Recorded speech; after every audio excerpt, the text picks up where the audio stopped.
Welcome back, everyone, to the Hot Takes podcast, where we are always humble, open, and transparent. I am your host with the most, Lawrence Henderson, and I am excited today because I have a sister in arms, former Army First Sergeant, Miss Claudia Barros. Claudia, let the people know who you are. Hi, good afternoon. My name is Claudia Barros. I'm like Lawrence, thank you for that warm introduction. I am a First Sergeant. I served in the U.S. Army for 21 years. I work with nonprofit to help veterans transition out of the military. And I am currently a resiliency and leadership instructor for the Resiliency Leadership Building Program. Wow. Oh, okay. So you went from being a first sergeant to being a resiliency instructor. And what in the, like most veterans like myself, if I could have had that type of transition going from leading troops, leading people to something like what you're doing, how did you land doing something like resiliency and being an instructor in that? I was actually reached out to. Somebody saw my LinkedIn profile. They saw my background, how I have passion for leading troops and leading organizations and bettering them through methods of resiliency. And they reached out to me. They offered me to give me a certification in resiliency and leadership. And I'm a self-learner. I love to learn new things. So I jumped on it. And this is how I landed the resiliency job. Spoken like a true senior non-commissioned officer.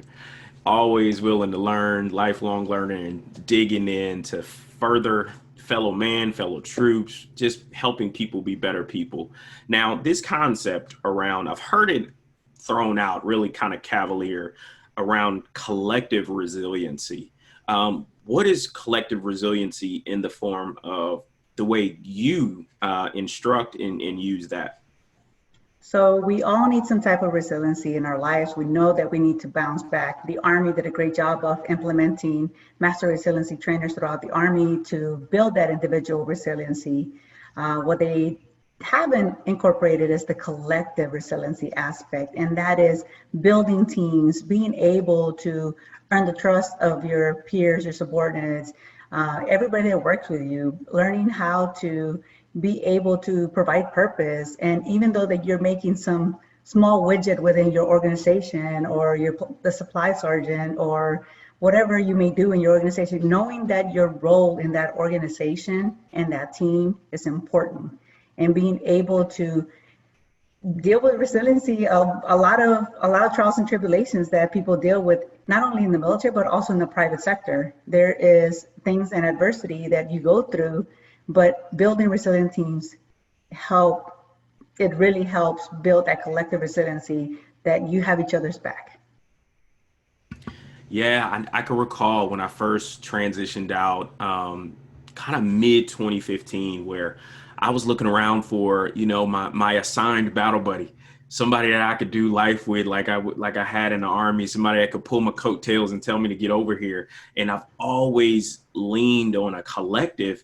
But on this side of life, why is that important? Because again, others, they got the pull myself by my bootstrap stories and all this other stuff that's out here. But what is it about collective resiliency and that team aspect about it that really hits home for a lot of people and is really relevant today?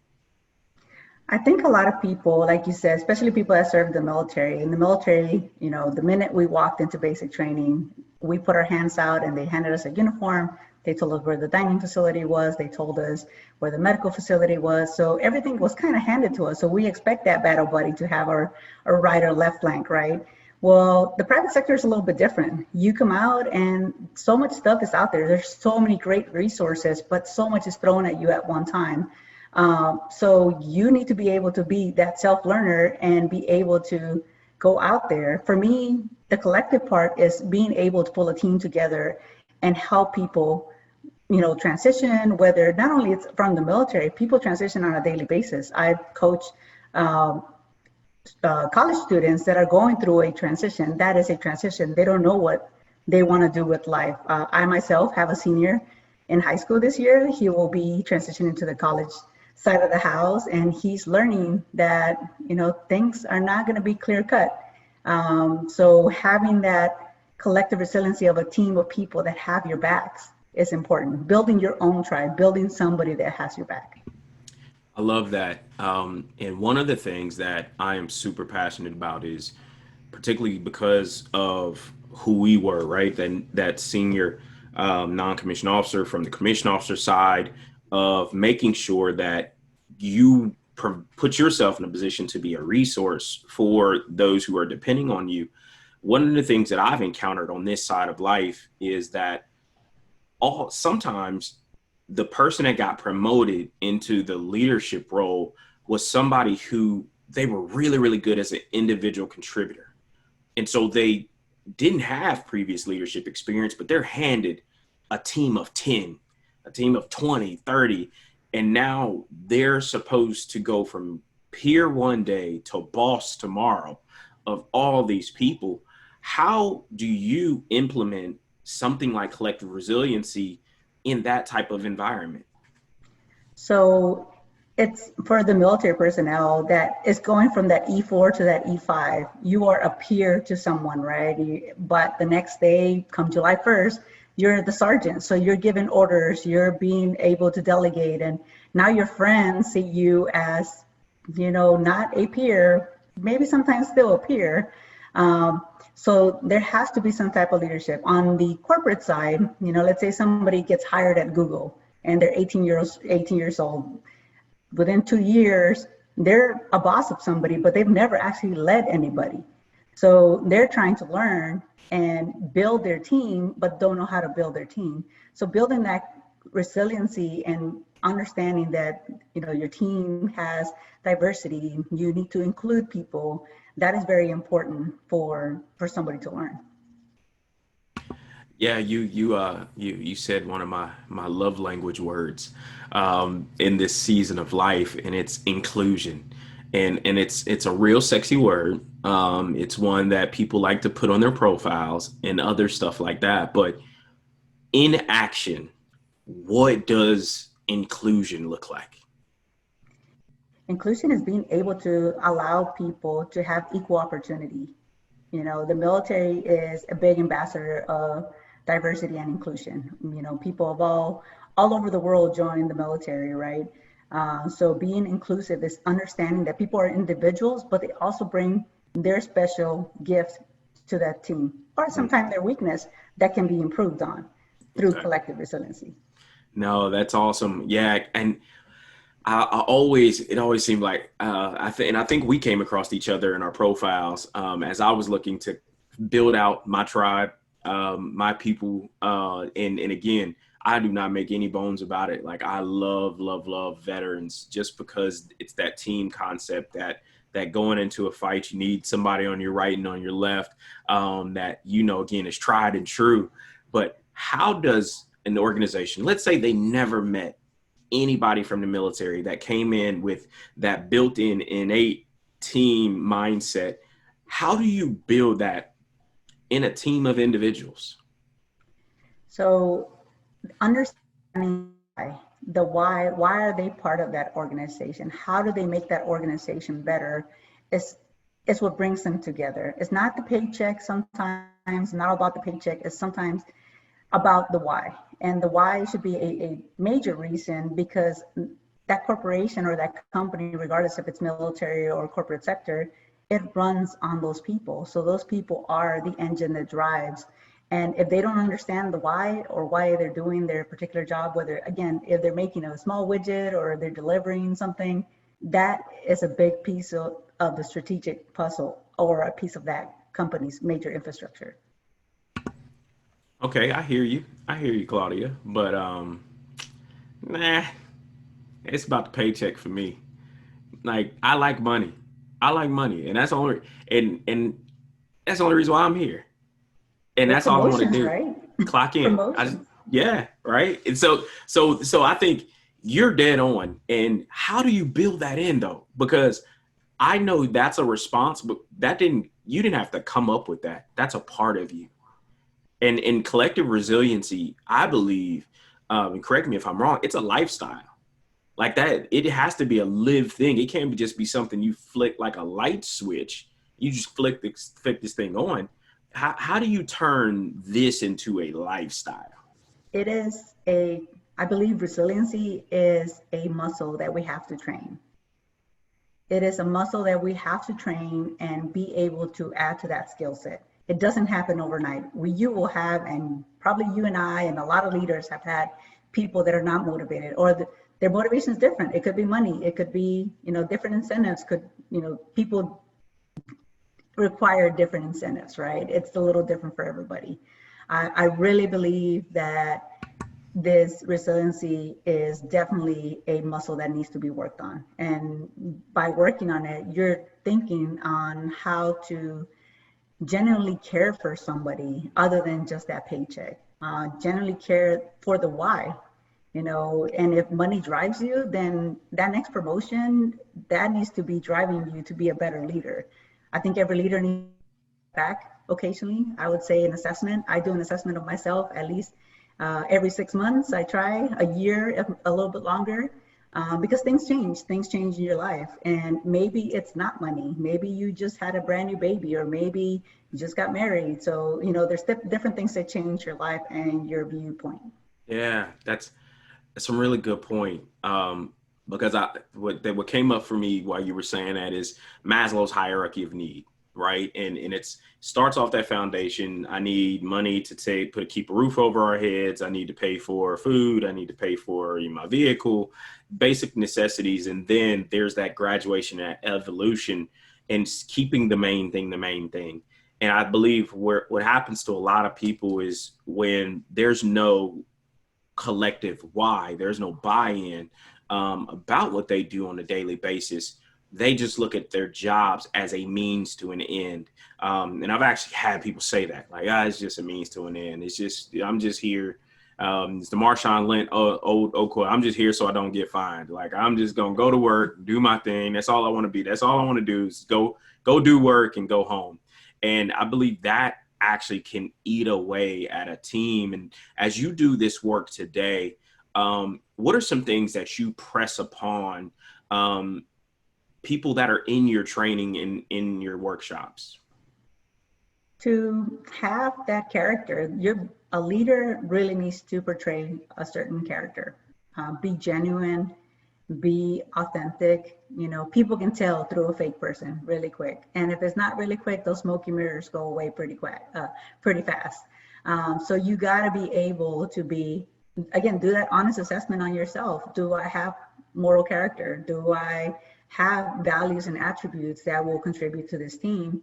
Again, if you're just going with emotion and getting money and just hoping not to get fired, then you're going to be miserable. It's really going to be a job. I love what I do. I enjoy going to work. I love getting dressed, and even if it's in my living room or here in my office, I enjoy coming. And it's not even work. It's something that I love to do. I'm not miserable. I don't regret driving anywhere or just trying to get to work. I enjoy what I do because it actually gives me the why. That is my why. Yeah, that's huge. I can remember being in that place where I was in between frustrated and trying to locate my identity outside of uniform, right?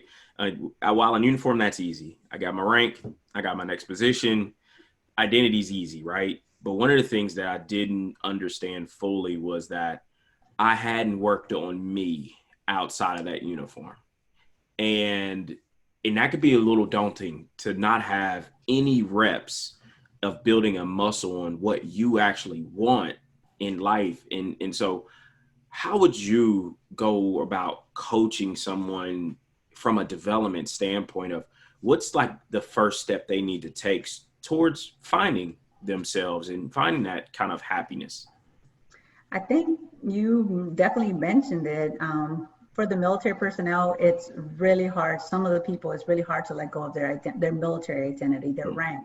If I served as a first sergeant, or if I had a driver, or whatever it was, you're used to that lifestyle. It's unwinding and taking that step back and being able to work on yourself and being able to say, this is where I am now. This is where I want to be.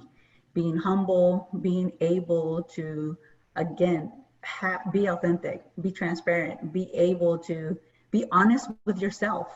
You know, a lot of us think very highly of ourselves, which is great. Yeah. We are very decorated soldiers, right? We're very decorated civilians. But the main thing is to work on yourself and where you see yourself and your why. I think that's Yeah. very important. Yeah, I love doing the exercise. I had a coach early on. I was introduced to probably late at the first year that I was out, and somebody asked me, "Did have I written a personal mission statement?" And the idea of it was like, what? Like I've written thousands of mission statements from being, you know, a lieutenant and infantry and all that other stuff. I've written thousands of them for the mission, but I never included me inside of a mission statement. And if I took what the elements of a mission statement and you take into account the purpose, vision, and direction that I want to take for my life, that was a hard exercise. That was a really hard exercise because I had the default button response to everything. I just want to help people. Yeah, Like most of us, right? It's like self-service. we're servants, right? I just want to help people, and then they were like, to do what? Uh, be better.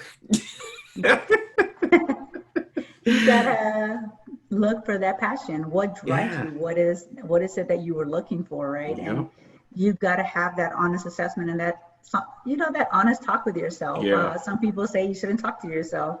Other people say, well, if I want expert advice, I'm gonna ask myself, right? Um, but realistically, doing an assessment on yourself Yeah. can be hard. Uh, Having peers do an assessment on you is hard, right? You got to Yep. be able to take that constructive criticism. Mm-hmm. And nobody's a bigger critic of yourself more than yourself. Yeah. And you Yeah. got to be able to be honest and open about it. Yeah. I think that was probably the most valuable piece of my transition was having my wife just kind of verbally smack me around a little bit and tell me, like, go look at your resume. Go look at the things you've done in your career. Like, that's the person I married. That's the person you evolved into. Like, you got the goods. It's just a matter of you seeing yourself as enough. And I believe that's a part of that collective resiliency is you're not doing this by yourself. Like, if your tribe doesn't know what type of support you need, what type of feedback, and again, I believe we need to give people permission to tell us the truth, or we'll continue to hear it wrong. And I believe the closest people to you, they should have that clearance to say to you, hey, snap out of it.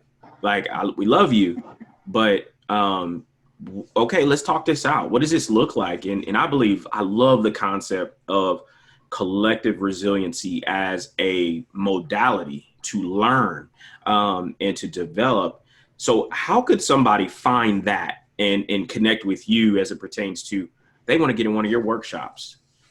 So it's really easy. They can go to the rbop.com website and they can see the certifications that we offer. We offer a couple different level certification based on, uh, lower level, junior level, and senior level. So again, it's an exercise. It's a progress that you, as you go up and structure the hierarchy of your corporation, there's different certifications for that. That's awesome. That's awesome. So what if somebody wanted you as a personal coach? How can they find you? So you can actually request me as a coach. I've had a couple people personally request me, and we have a great time. And a lot of people are like, "Well, you're an Army First Sergeant. You can't relate to a Marine, or you can't relate to Air Force or any of that stuff." Actually, I was a military intelligence first sergeant, so I actually served with all branches, and I've worked with DoD contractors and civilians, and I've worked in the private sector as well. So it allows me to have that diversity, and I have that experience throughout, all different leaderships and resiliency to help people with that adversity that they're dealing with. Yeah, I love that. I love that. We should let people understand, help people understand that because we were U.S. Army soldiers, we're actually a little bit more diversified than the other branches. So that is you and your single-mindedness, not believing that we're diverse and inclusive enough of the other services. So we help educate you on that. Yes.